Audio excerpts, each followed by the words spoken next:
And I know that you're horrible, but I know what kind of God I serve.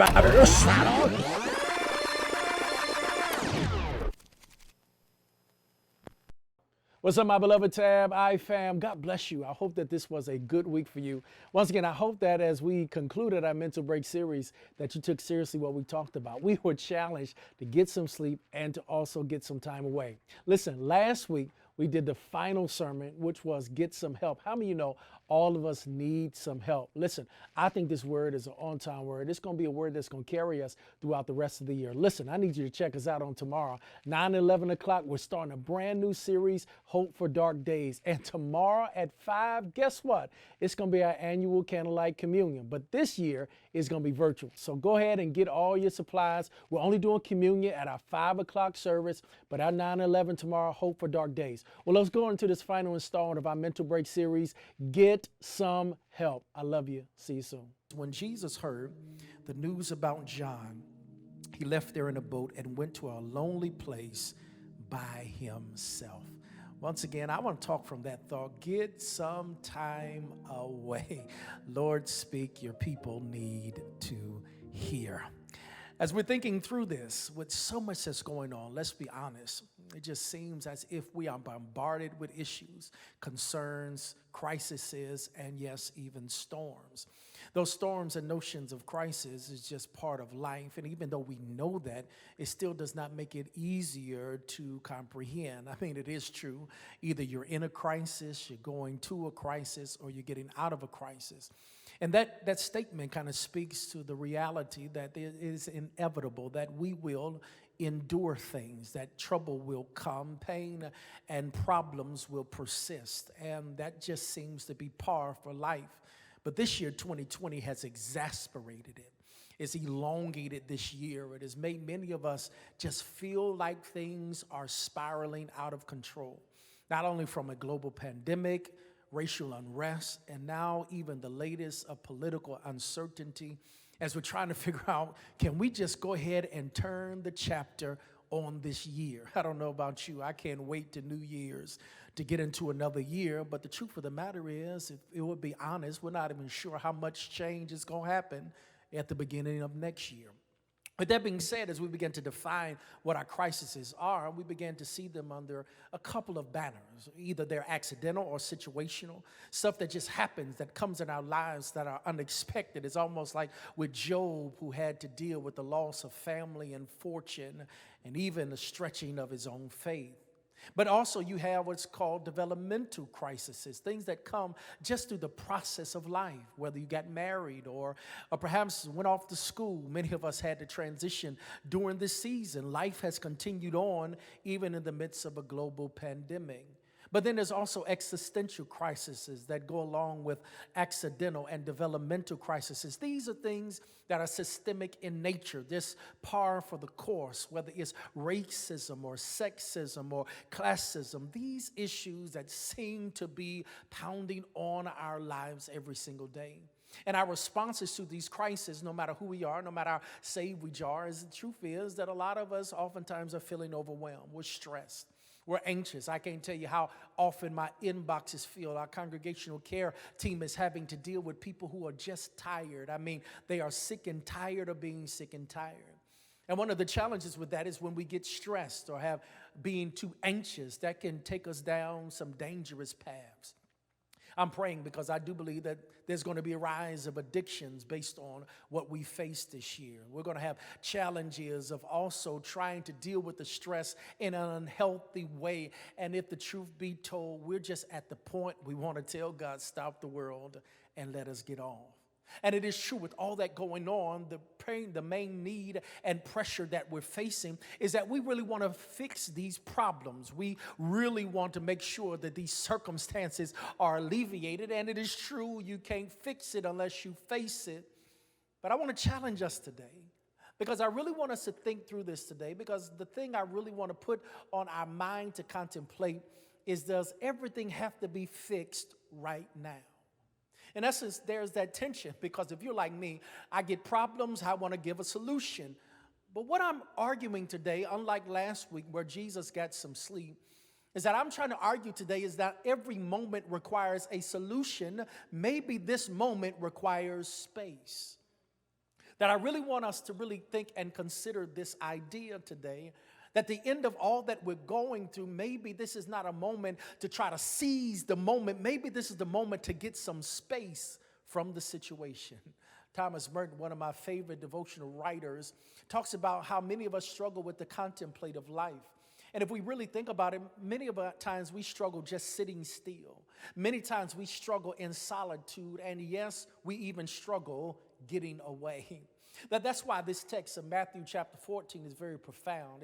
It's not something new to the life of Jesus, but it highlights what I believe most oftentimes we do not talk about. Because the text says that the word has came to Jesus, and the word is that John the Baptist is dead.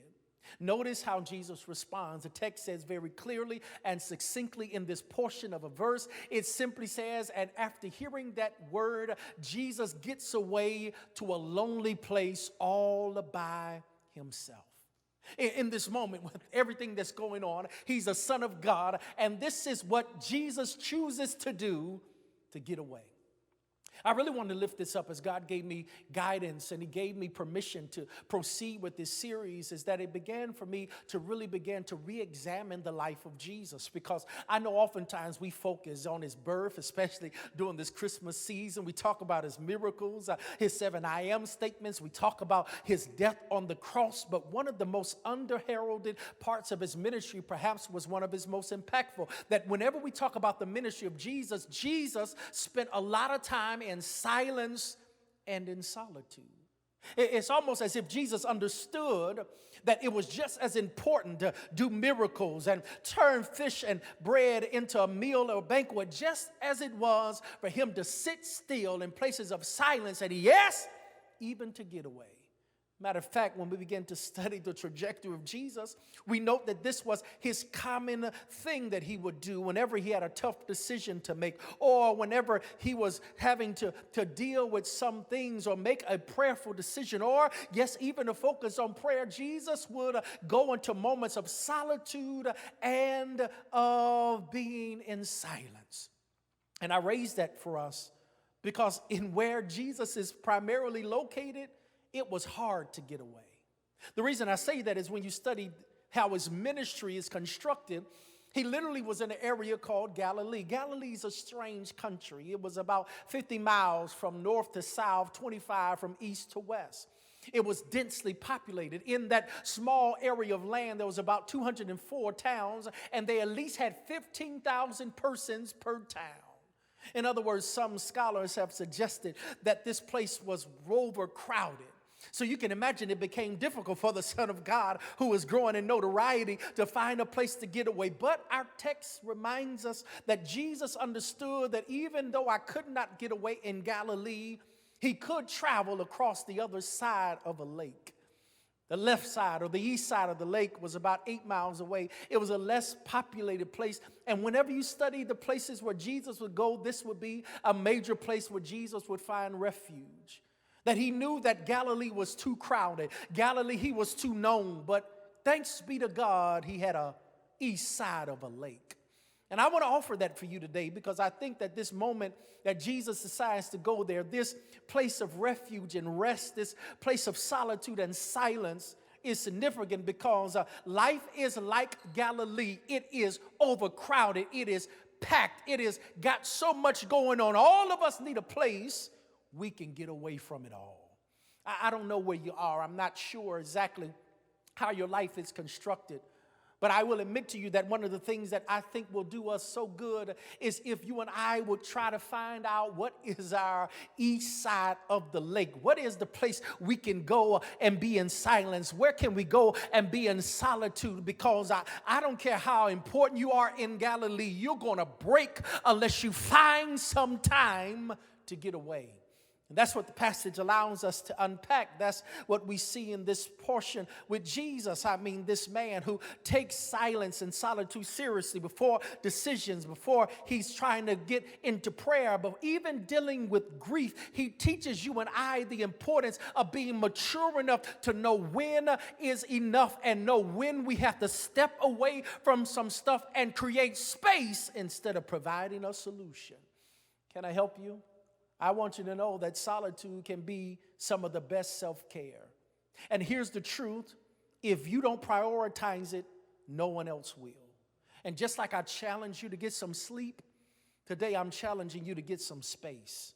Today I'm hoping in the midst of everything going on, job, family, even your spiritual responsibility, get some time to get away. I know that you got so much on your agenda. I know your calendar is teeming with appointments, but you're going to break unless you get some time away.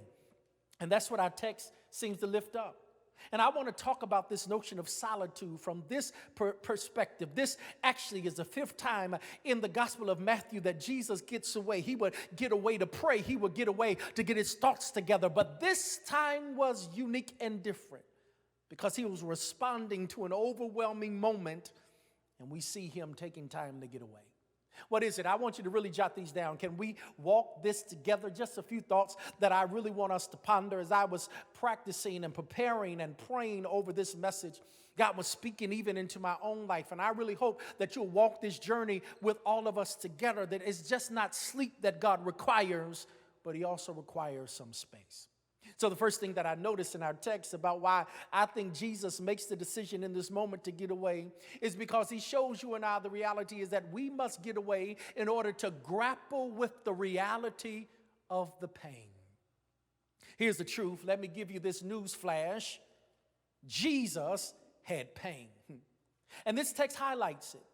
Because in other oftentimes that you see him get away is for prayer, got to make an important decision. But this time he gets away as a response to a situation that's the death of John. John, my brothers and sisters, if you read Matthew chapter 14, it highlights in the first few verses of this chapter, John's ending. You know John, that forerunner, John, who is supposed to be the messenger that's proclaiming the Messiah. This John, this rabble-rouser, this rabbi in the wilderness, this John has now met his end. John had been incarcerated until now. King Herod, because of the pressure of his own wife, had decided to take the life of John. And in our text, the text tells us that John gets beheaded. He gets beheaded, and now John is dead. And this word comes to Jesus. I want you to understand that for Jesus, this was a lot. Because not only was he the forerunner, I mean, he was in the shoes of Elijah, but there was also a familial connection. Because John literally was his cousin. You remember that when Jesus' mom, Mary, was pregnant, one of the first individuals she's told was her cousin Elizabeth. Elizabeth, by the time Mary goes to speak to her, is pregnant with the baby John. They met even in the womb, and all throughout their lives, not only did they have this spiritual connection, but they also had a familial connection. So when Jesus hears that John is dead, it's not just a spiritual friend, it's also a family member. Now, in this moment, Jesus has some grief. And I want us to understand why this to me was so profound, why this was powerful, is because oftentimes we do not want to focus in on the humanity of Jesus. But Jesus in our text teaches us that you can be spiritual, you can love God, you can have faith, and still have some hurt. That's one of the challenges I believe that's being pronounced as we think through this whole notion of being kingdom ambassadors. I see so many people who claim to love the Lord. They try their best and focus. They read scripture. They sing songs. I've seen some of the best, but oftentimes we can be so spiritual that we fail to appreciate the fact that we too have pain and we have hurt. And at the end of the day, hear me clearly, is that I want you to understand none of us are too spiritual to be exempt from hurt. Hurt comes. Grief comes. Unexpected pain comes. And Jesus knows what it is to deal with pain. Matter of fact, this wasn't the first time he had to wrestle with grief. If you remember, he got a call that his friend Lazarus had died. And he decided to wait around a little while, and by the time he got there, Martha and Mary were distraught. Matter of fact, on the way to the tomb, Mary comes to Jesus and she falls at his feet. You can imagine the disappointment that she's dealing with. Her brother is dead, and she thought that they were close enough to Jesus. Jesus could have did something with her, but notice what Jesus does in this moment. Jesus wept. We see the hurt of Jesus all throughout Scripture. And I appreciate this moment because it lets us know that there is a proper way to deal with the grief. Sometimes it's okay to get away. Sometimes it's all right to grapple with the reality of the pain. As I was reading this particular passage and I was thinking through this narrative, it made me think about one of the moments of my life that I will admit I mismanaged. Now, I'm not one who has many regrets, and I've had some good moments and bad moments. I made good decisions and bad decisions, but there is one moment I wish I could have back. That moment happened in 2008. It was early on a Tuesday morning in February. My phone rang. I had just landed in Phoenix, Arizona for a pastoral conference. And my friend, my cousin, called to offer condolences. He's the one that told me my grandfather, Ernest Swan, had died. This was the first call I had received. I had talked to my grandfather that Saturday before. I knew that he was getting ready to come to the end, but I had not known. Can you imagine getting a call like that as you just landed at a conference? This was the man that raised me since 14 months of age. This is the man that I looked up to. This is the man that was larger than life to me. This was the man that I put my life after and wanted to pattern myself after. He's the man that I trudged in his shadows. That's the man that I would put on his shoes just to try to be the same man that he was. And now he's dead. That week is like a blur as I think back on it. Grateful for the pastors and friends and mentors who were there. But yet I got word, Grandma didn't want to keep him out that long. He passed that Tuesday morning, and we were ready to have a funeral that Saturday. I had to rush back home. My friend picked me up in the airport in Augusta, drove me the 3.5 hours to Greensboro to get home because Grandma didn't want to see his body unless I was there.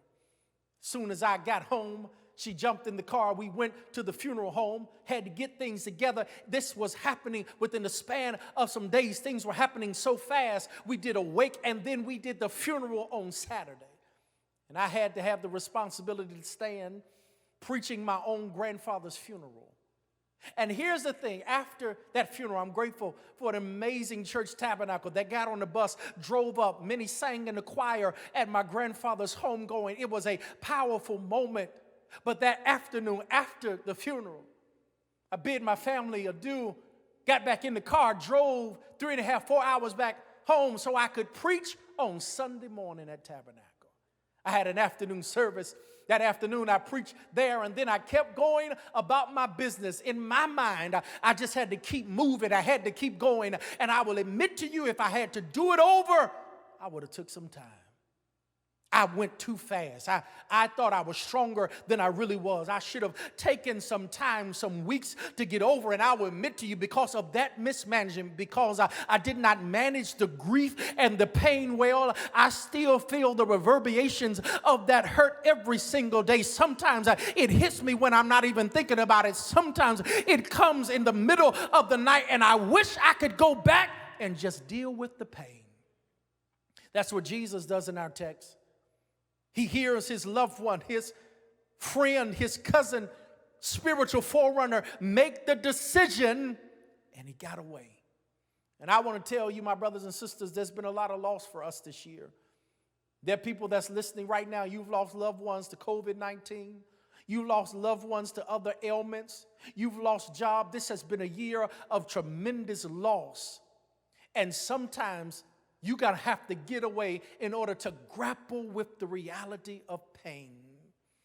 I'm here to tell you that's what Jesus did. He got away. John's dead. He had to get some time away. But not only do we see that as him learning how to grapple with the reality of pain and gives us that paradigm, but also number two, that sometimes we got to get away because Jesus teaches us we have to reject the need to be needed. This in itself is perhaps one of the hardest things for us to gather. But when you take this text in context, you'll note, how did Jesus get the word? Well, around verses 12 and verses 13, it tells us that the disciples of John got word that John had died. So the text tells us they go and get his body. They then bury his body and then go tell Jesus. Now, this is interesting. These disciples show up to tell Jesus, and I can imagine that in their telling of Jesus what they were wrestling with and what had happened to John, they were perhaps expecting Jesus to provide an answer. I mean, here they are. They know that he's a forerunner. They know in their own hurt, they're going to the one that should be able to heal their hurt. They have an expectation that Jesus is going to do something. But in the text, Jesus does not meet their need. He gets away. In other words, I can imagine that one of the things that's powerful for me is that Jesus was in this text and there was people that needed something, but Jesus did not meet their need, which means more than likely they were disappointed. But their disappointment did not preclude or stop him from getting some time away. Let me help you, because this text has provided revelation in this particular notion, even in my own personal life. You cannot please everybody. And how many of us are in a perpetual cycle of fatigue and hurt because you feel like you got to help everybody, not realizing that you can't help everybody if you haven't first helped yourself. And what Jesus shows us in this text is that there will be times that there will be people who will not have their needs met, and we must release ourselves from the need to be needed. I know some of us feel like we got to be there for everybody. Some of us feel like we got to be there to make sure everything is done correctly. But Jesus in this moment left their concerns on the table and decided to get away. Let me bless you so that you can have some hope and some help this season. I know that you are the one that everybody in the family comes to. I know that you're the confidant for all your friends. I know that people come to you when they're going through, but at some point for your spiritual and mental health, you're going to have to disappoint some people. You're going to have to tell some people, I can't respond right now. I can't meet your need right now, because even though it's important to you, I'm okay releasing myself from being needed by you because I need to take care of me. Jesus got away. And for many of us, that's a challenge, because for every burden that's heavy is not a burden you need to carry. And one of the challenges that all of us face in this season of life is that we struggle because, if we'll be honest, we have an unhealthy addiction to being needed. And so once we seem like we're not needed, many of us assume that we don't have value. But Jesus in our text comes up in this moment when the disciples of John come to him, no doubt with an issue and concern, wanting Jesus to do something about it. Jesus gets away. And this thing blessed me because it lets you and I know that we can't do everything for everybody. And get in the proper perspective of learning how to make sure that I'm operating in humility, I'm operating in grace, but ultimately operating in surrender. At some point, you've got to be okay not meeting everybody's needs. That's what happened as this pastor was challenged to go on a 40-day Solitude sabbatical. He did this as a response to a book he was reading, and it was interesting the response that the pastor gave after his 40-day Solitude sabbatical. He goes on and said it was perhaps one of the hardest things he had to do. This man of God, who had always put others' needs in front, said that was one of the struggles he wrestled with. But he said the greatest revelation he got out of the 40-day Solitude sabbatical was that God spoke to him in the silence to let him know that he was tired because he was fighting the wrong battles. that in essence, the reason why he was so fatigued and could not accomplish the things that should have been made in his life is that he was spending too much time fighting battles that wasn't his to fight.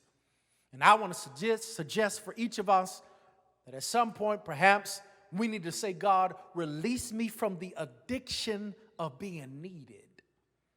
And if I can release myself from that, it can help me get some time away. Not only do we have to grapple with the reality of the pain, not only do we have to reject the need to be needed, here's the third thing today. We must prioritize the replenishment of our soul. This text, for me, is powerful. And it runs across, as I told you before, Galilee was an overcrowded area. It was teeming with people. But Jesus knew that in order for me to get away, he had to cross the lake to the other side. And even though we see this text happening, we see this moment of solitude being sandwiched between the grief of the death of John to the compassion he has for the people that are hungry. But that can only be accomplished by the fact that even if for a brief moment, he had some time alone. This notion for me is powerful because I think what Jesus gives us the template for is to understand that our soul care should be primary for our lives. A biblical understanding of soul is the entire entity or being of someone. To talk about one's soul is not just the spiritual aspect of ourselves, but our mental, our emotional. In other words, what we see here happening in the passage is that Jesus shows us that our soul has to be prioritized. Jesus understood it. Because for Jesus, Matthew 14 becomes powerful. Because Jesus knew that he got away. Number one, he was human, which means he needed the rest. Number two, he was never reckless, which means he never ran into situations that he did not thoroughly think through. But the third, and perhaps in this text, one of the most important things is that from this moment forward, because of the death of John, the speed of the cross is now inevitable.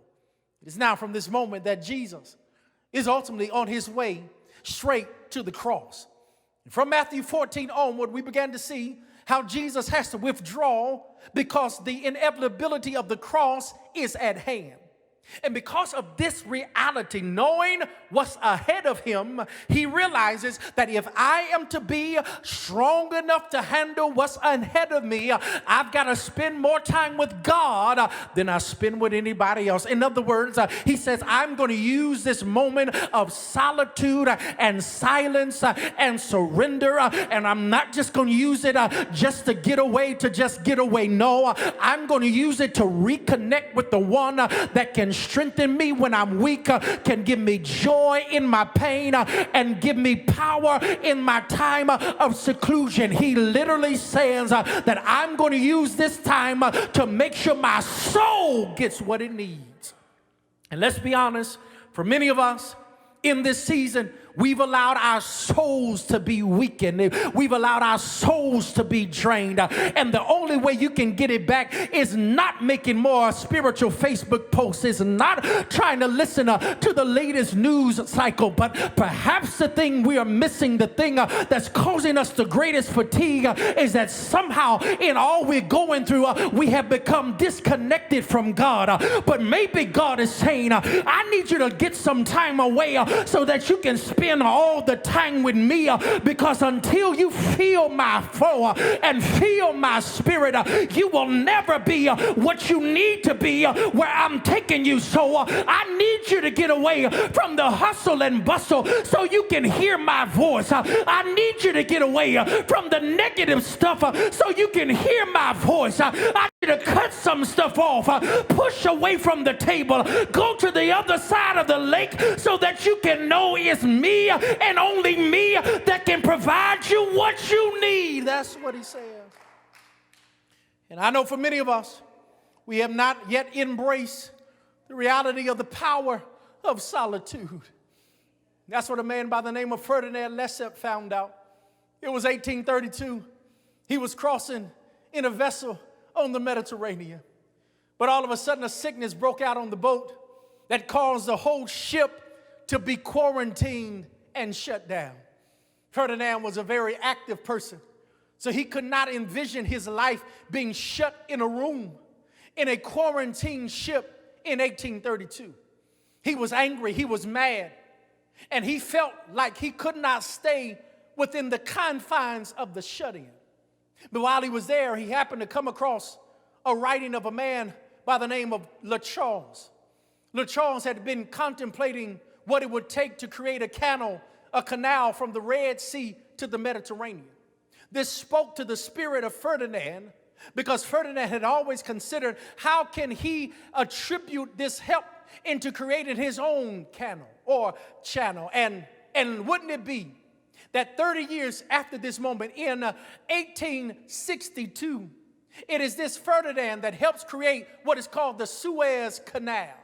The Suez Canal was a major thoroughfare. It was an incredible thing in that day. But Ferdinand would admit that if it had not been for that 30-year before seclusion and quarantine and shutdown where he got the inspiration he needed, then this 30-year journey to create the Suez Canal would have never been done. In other words, what Ferdinand learned is what you and I should learn, is that God can use moments of solitude and he can use moments of silence. He can use moments to get us away in order to propel us where he wants us to be.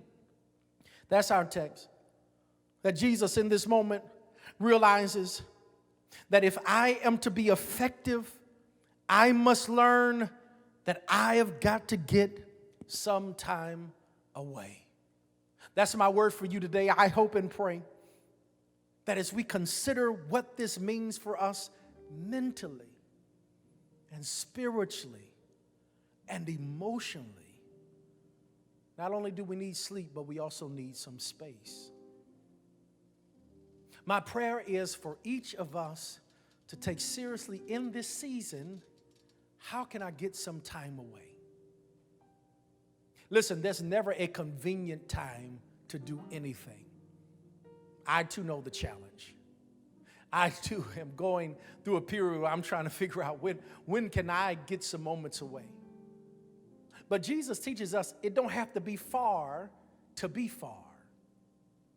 That what Jesus realized is that journey across the lake where he could go in solitude and in silence was only a trip of 8 miles.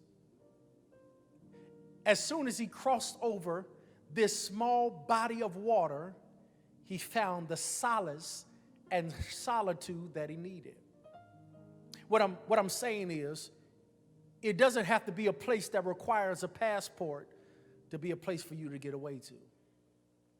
That there are places within proximity of where you are that you can say, this will be the place that I get away to.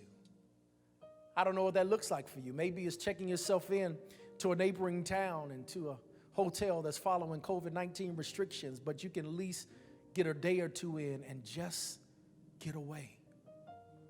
Maybe it's a moment where you call up friends or whatever and say, listen, I need some space. Can you provide me this refuge? Can you take the kids, or can you do this? Whatever it may be for your mental, spiritual, and emotional health, get some time away. Or maybe it could be even within the own confines of your home, but you say, listen, I'm going to create an experience that makes me feel like I'm away.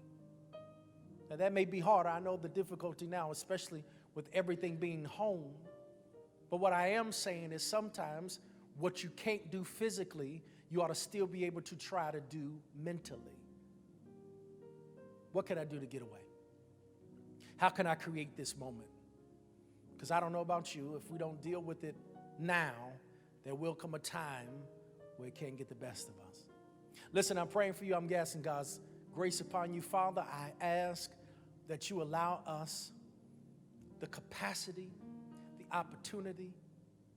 Give us those who hold us accountable to make sure we have a mental break. God, it's been a lot. We've been overwhelmed. We've dealt with so much. And we admit, God, that it oftentimes feels as if there is no help coming, no end in sight. But God, we thank you that Jesus gives us the perfect model to let us know that at our most effective, it only comes when we spend time in silence and in solitude. So Lord, I'm praying not only sleep for the people of God, I'm also praying space. Make us prioritize the ability to get away. Get some time away. It doesn't have to be long and it doesn't have to be far. It just has to be something.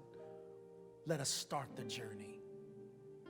God, I'm praying for renewed mind. I'm praying for renewed spirit, renewed body. I'm praying, God, that we be refreshed in every single way.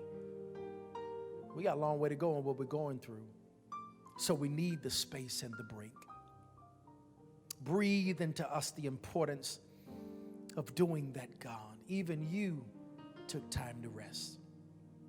So, Lord, I thank you and I pray now that you allow us to even manage the moments of grief. My heart goes out for so many who've lost loved ones during this season, whether through COVID or whether through other health issues or tragedy. God, I'm praying that you touch our hearts. I pray, God, that many do not follow what I did and think I was stronger than what I really was. But Lord, give someone permission to be weak in your presence. Give someone the permission to surrender in your presence. Let us don't feel the desire or the need to be needed. God, let us be okay if people are disappointed with us. Because our mental health, our spiritual health is what we should prioritize. And God, I pray for reconnection with you. You know what's ahead of us and what we need. This is our prayer in Jesus' name. Amen. Listen, I hope the word has been helpful to each of you today. I hope and pray that you have been challenged and strengthened. I hope and pray that God has moved in an incredible way. Listen, we want to give you the opportunity to connect with us as a church. You see the multiple ways on the screen, whether texting the word join to the number or even going through email. Connect with us at tbcaugusta.org or right there in the comments section. Our Tab I team is ready to engage with you and also send you to the proper place so that you can get what you need and have the right response and the right people. Matter of fact, we got something that we do here that's been incredible. We also have live Zoom rooms. We have some incredible people there, some Zoom facilitators, some congregational care people there. If you need special prayer, if you say, listen, Pastor, I need someone to talk to. We got someone waiting on you right now. And also someone saying, well, I want a partner. I want to talk to somebody. We got somebody with you right there. It's our aim in this time to really show and be the extension of God in this moment. And so if you hit any of those criteria, let us know so that we can touch you. Listen, guys, I'm grateful for you. I'm praying for you. I'm praying for us. This has been hard. But when God released me with this series, he was really challenging you and I to make sure we do what is necessary to get to be where God wants us to be. Well, listen, we close it out on next week. I told you to get some sleep. I told you today to get some time away. And next week, we're closing out with get some help. Yes, even Jesus teaches us that not only do you need him, but you also need some help as well. Listen, I look forward to seeing you on this Tuesday and Wednesday, 7 o'clock, Cooking with PG. It's going to be fun. Come on out, holla at us. But also be safe this Thanksgiving. Make it virtual. Make the difference. Listen, guys, I know it's hard, but we're going to do it because we got to get through this. Remember, wear your mask, wash your hands, practice social distancing. Guys, I love you. May the grace of God continue to keep you. Take care. Was that not a word? See, Pastor just be blessing my spirit. I told you this whole sermon series, Mental Break, is going to mentally give me a break about what's going on in the 2020, right? This has been a crazy year. Oh, yeah. It's been a crazy year. I don't want to say terrible, but it's been cray-cray, all the way crazy. So I hope you were blessed by that word, and that word put something in your spirit that's going to get you through this week and get you through the remainder of 2020. Amen? So we're excited that you're here, that you worship with us. And, you know, Trey has a reminder for you. Just want to remind everybody to tune in to a lot of the events that we have going on outside of Sundays. This Tuesday coming up, we have Cooking with PG. Yes. We want you guys to make sure you tune into that. It is going to be interesting. It's going to be interesting. It's going to be fun. Like Pastor Cooking, we're going to see how they turn out. So tune in so you can see if Pastor really can cook. He say he can, but we don't know for sure. So tune in to see. With that said, we love you, Tab. Thank you for tuning in. Be blessed.